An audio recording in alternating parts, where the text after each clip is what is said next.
Palang gabi mga kapaders, welcome na naman kayo sa akin channel. Ayan mga kapaders, malakas pa rin dito ang amihan sa isla mga kapaders sa harap. Oras ngayon mga kapaders, alas 8 mag alas 9 na. Diyan kami sa malapit lang mga kapaders, ma-extra ako sa ibang bangka sa pagsisid mga kapaders at para makapangulap tayo ng isda. Mga kapaders, at malapit na magbabaw, maghibas, wala ko ng mga aking ginagamit sa pag-vlog mga kapaders. Ito yung ating flashlight. Si-sit up ko lang mga kapaders. Atin ang si-sit up para mamaya maalis na lang mga kapaders. Ito.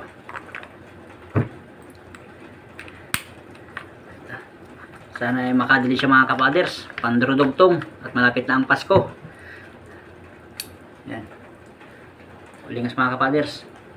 Yan. Dalawang flashlight ang gagamitin ko mga kapaders sa pag-dive ngayon. At para mas malinaw ang kuha ng ating GoPro mga kapaders. Ito naman ay yung Leopard mga kapaders na flashlight.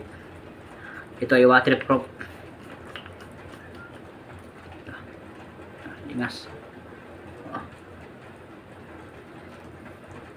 Yan mga kapaders. Dalawa. Tapos ito, atin nalagyan na ng battery. Ito ang ating GoPro mga kapaders, Hero 12. Ayan. Ito yung kanyang battery mga kapaders.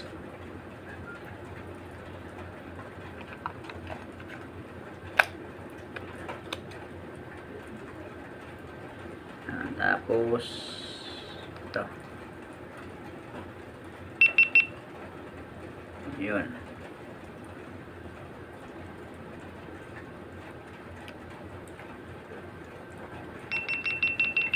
Ito yung kanyang case mga kapaders. Abang-abang ng mga kapaders sa aming pag-dive.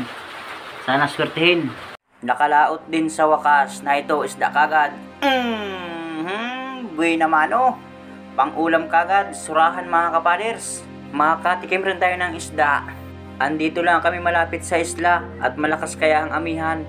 Hindi makalayo. Hanap ulit tayo. Na ito, isdang bukawin mga kapaders. Hintayin kong bumalagbag. Makatanggal pa. Malabo-labo ang dagat dito. Hanapin natin. Andiyan ka lang palaan. May karating na kahoy. Di ka na makakatakas. Kwartang linaw. Makakapambigas na naman tayo. Pandaradagdag, pandurudugtong. Maraming salamat ulit Lord. Nakakulambutan man. Gitik. Namuti ang ulo. Ayos na itong dagdagan. Sana mayroon pang kasama itong kulambutan. Kaya lang dito sa parting malapit, malabo-labo ang dagat. Gawa ng malakas ang amihan. Kaya tsaga-tsaga lang tayo. Na ito, malaking kahoy. May turoso mga kapaders. Dito may isdang nagtatago. Na ito, isdang may balbas. Malaki. Timbungan. Hindi nagitik. Hahawakan ko at baka makapunit. Salamat ulit Lord. Ito yung timbungan lumalaki, yung may paltak sa parting buntutan. Hinawakan ko na lang at baka lumaki ang tama at baka ma-reject na naman. May kulambutan na naman kasing kulay bato. Nadagdagan pa yung isang kulambutan natin nahuli. Kaya lang dito ang kulambutan, hindi kasi nung malalaki. Katamtama lang ang laki ng kulambutan. Pwede nang tsaga-tsagaan. Kapag ganito kalaki ang kulambutan, kuha ng buyer 100 ang kilo. Maghahanap pa tayo ng isdang mahuli. Sana mayroon pang kasama yung mga isda na yun. Uy, kulambutan na ito mga kapaders. Kalapit ko na laang. Dadandahanin kong lapitan. Sana magitik. Hindi na naman nakatinta. Nakita ninyo, si Manampana, hindi nakalampas. Pero gitik mga kapaders. Makakadilin siya man ng pambigas. Tsaga-tsagahan ko lang dito kahit medyo malabo ang dagat. Nasa unahan ko may lumilingas ang mata. Malaking bigan. Antayin ko lang bumalagbag mga kapaders. At nakatalikod sa akin. Hindi ka dyan makakatakas. Siya nga pala mga kapaders. Nag-extra muna ako sa ibang bangka. At yung kasamahan ko, mayroon pang ginagawa. Kaya nag-extra muna tayo sa ibang bangka mga kapaders. At para makapang-ulam na ito, surahan. Ayos, dumalaga. Ulo ang tama, gitik. Hindi parehas ang klima ng dagat dito mga kapaders sa parting malapit sa isla. Pag medyo malabo-labo, daan ng agos. Pag medyo malinaw, yun ang kubli, hindi dinadaanan ng agos. Ikot-ikot lang tayo dito na ito may lumalangoy. Timbungan. Yung isang klaseng timbungan ito mga kapaders. Yung medyo mahaba ang bibig na may guhit sa balugbog. Magaganda klaseng isda ang panain dito. Kahit malapit lang sa bangbang ng isla mga kapaders. Hirap kami magkakitaan ng kasamahan ko at malabo ang dagat. Ito ang manitis mga kapaders. Ganitong isda ang madalas sa parting buhangin. Bihira ito sa bahura mga kapaders. Yung isang napaan akong malapit sa kahoy, yun ang mga taga-bahurang isda. Nasiba din ito sa mga parakawil. Matagal-tagal itong maglinaw. Gawa ng may bagyo pa. Uy, lapu-lapo. Ganda ng pagkatago. Gitik. Sentido ang tama. Nakatsamba man. Sibungin orla na. Awan lang sa inyong lugar kung tawag nyo dito. Kung buhay daw sa kanilang lugar, mahal ang kilong ganito. Dito sa amin, pinapana ko lang mga kapaders. Malabo-labo talaga ang dagat. Hanap uli. Uy! Kakaibang isda ito mga kapaders. Tunong na puti palan ito. Akala ko anong isdain ng mga kapaders. Masarap itong sinigang o kaya adobo. Ay, sa wakas makakatikim din ng sariwang isda na naman tayo. Sakto pati at sa bahay may kanggos mga kapaders. Meron pa akong natirang kanggos, 2 piraso. Sakto pag tayo nagsabaw bukas, uulaman natin mga kapaders. Grabe ang labo ng dagat ngayon. Kahit 2 flashlight na gamit ko ay hirap pang makatalsik ng malayo ang lingas ng flashlight. Hanap ulit tayo. Una ito. Malaking bukawin ulit mga kapaders. Lagata ka dyan, gitik. Huhuy, salamat Lord. Hanggang dito muna ang video natin sa pamana. Lulutang na rin kayo mga kapaders. Maliit lang ito na bahura.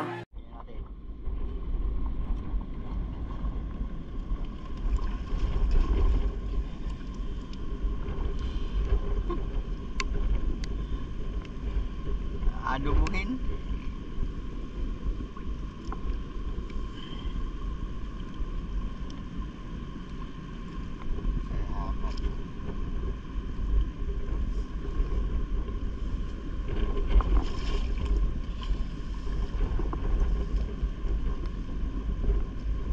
Magandang umaga sa inyong lahat mga kapaders. Ito na yung ating huli kagabi. Ayan. Ating ulamin. 2 bigan, isang lapu-lapong sibungin mga kapaders. Ayan, malaking bigan mga kapaders. Matampusa. Awan lang sa inyong lugar kung tawag nyo dito. Tapos isang sibungin. Mga 200 grams mga kapaders. Ito, mas malaki pa itong bigan. Baka ito yung mga 300 grams bawat isa. Ating kakaliskisan mga kapaders, sasabawan natin at para makabawi sa ilang gabing walang laot. Gawa ng malakas pa ang amihan mga kapaders. Yung aming huli kagabi, kakaunti mga kapaders, pero tama lang, makabawi din sa gastos at may kikita pang kaunti mga kapaders. Ang mahalaga, ito pang ulam mga kapaders. Tapos ito yung ating uulaman mga kapaders. Mayroon pa akong binukod na 2 piraso ng malaking kanggos doon sa nakaraang gabi na pipinost ko sa Facebook na nagkain tayo ng kanggos o balinghoy na ating inulaman ng karning baboy mga kapaders. Tapos ngayon mga kapaders, ating ulaman naman ito, sariwang isda, kahuli lang kagabi. At na itong lilinisan mga kapaders. Tapos ito ay ating babaltan para ating pagsabayin pagluto. At pag naluto, di kakain na tayo. Tapos nga pala ngayon mga kapaders, alas 7. Mag-alasutso na rin at nagising pala ako mga kapaders.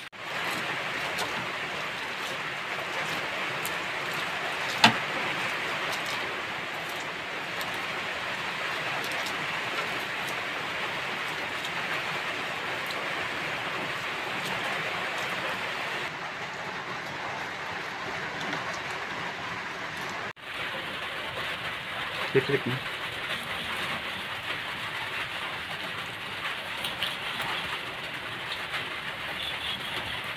Ayan mga kapaders. Ito, pinakantaba ng bigan. Matabang ay ng bigan mga kapas pag ito ang buwan ng amihanin.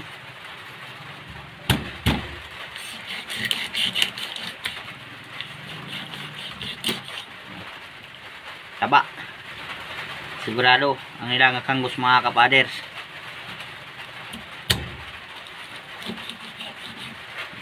Taba. Halos taba or bintak ang laman ng bitukahan ng bigan mga kapaders. Halos kakaunti ang bituka.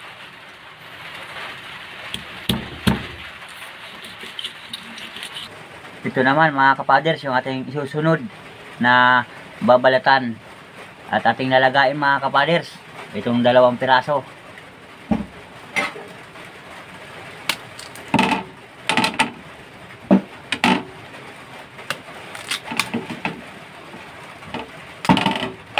Malaking tulong ito mga kapaders dito sa amin, sa mga taga-isla. Pandirudugtong sa sinaing. Ito ay matagal makaguto mga kapaders pag itong nilaga.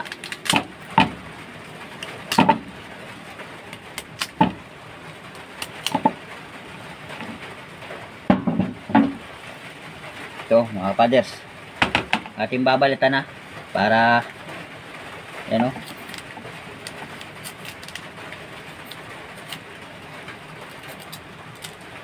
Shoutout nga pala kay Tata Romeo at meron pa akong natirang kangus galing sa iyo.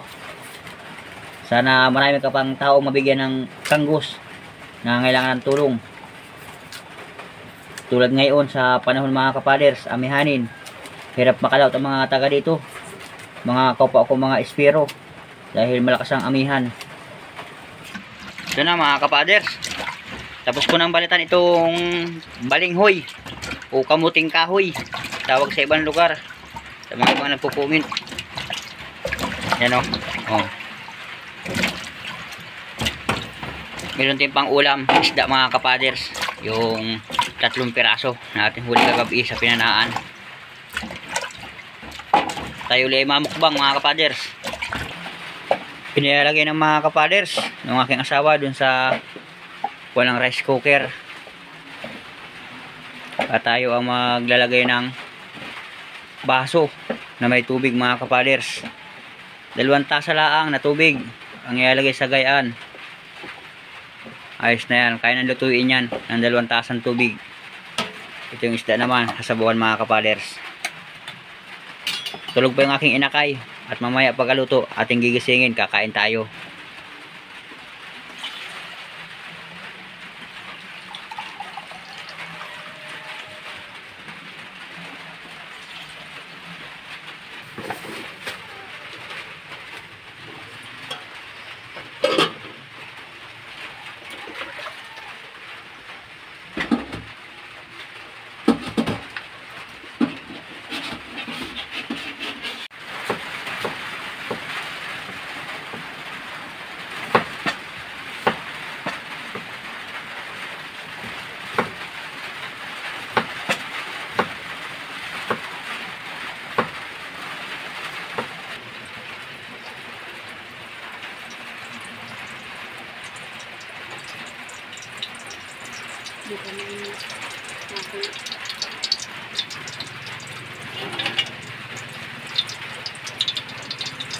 Malapit nang maluto mga kapaders yung nilagang kanggos.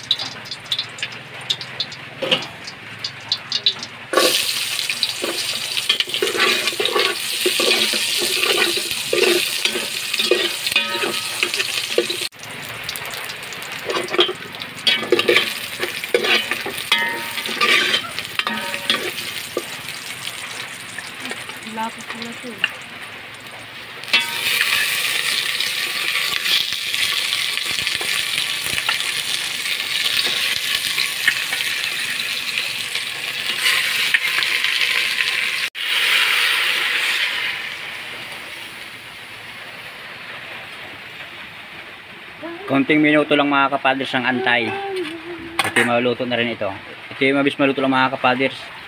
At itong ganitong isda, malambot ang laman. Ito naman yung ating nialaga mga kapaders, ating bubuksan. Yan. Madilaw ang kulay mga kapaders. Delikadong masarap ang ating kain naman ito. Pati yung aking inakay.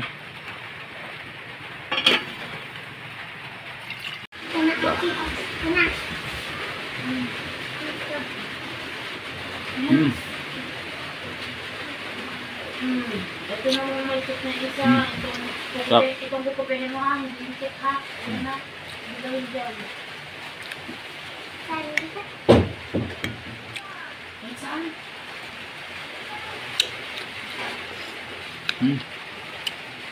Sarap. Kain tayo mga manoy. Paradol.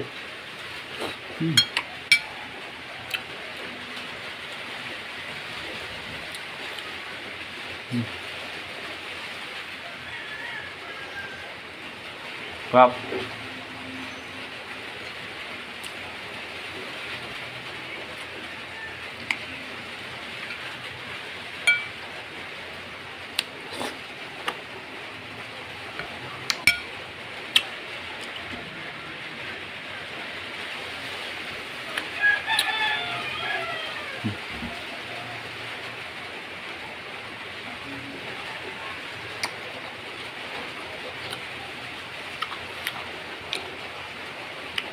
Siya nga pala mga kapaders, pasensya na. Dito sa isla, maulan mga kapaders. Kaya medyo may ang ating bubong. Gawa ng ulan mga kapaders, kaya pasensya na. Sa ating video ay medyo mas naririnig nyo yung patak ng ulan kaysa sa busis ko mga kapaders.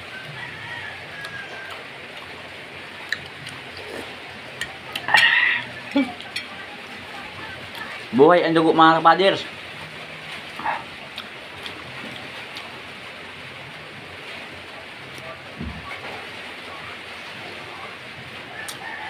Nagkakain tayo ng sariwang isda na naman. Itong gabi mga kapaders, wala tayong laot. Kaya may naman tayo nakapag-vlog na naman. Kaya siya nga pala mga kapaders, pasensya na. Dahil yung ating huli kagabi ay parang sakto lang sa gastos.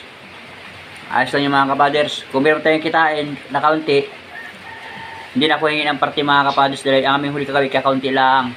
Ang malaga mga kapaders, nakakain tayo ng sariwang isda. Ayos na ito. Masaya na ako mga kapaders. Maraming salamat sa ating Panginoon Diyos at kahit para paano nabigyan tayo ng magandang biyaya na pang-ulam. Ayan. Kahit di na kami sa malapit naglaot mga kapaders, hindi pa rin tayo nabigo sa pagpalaot kahit malapit lang ang ating pinuntahan.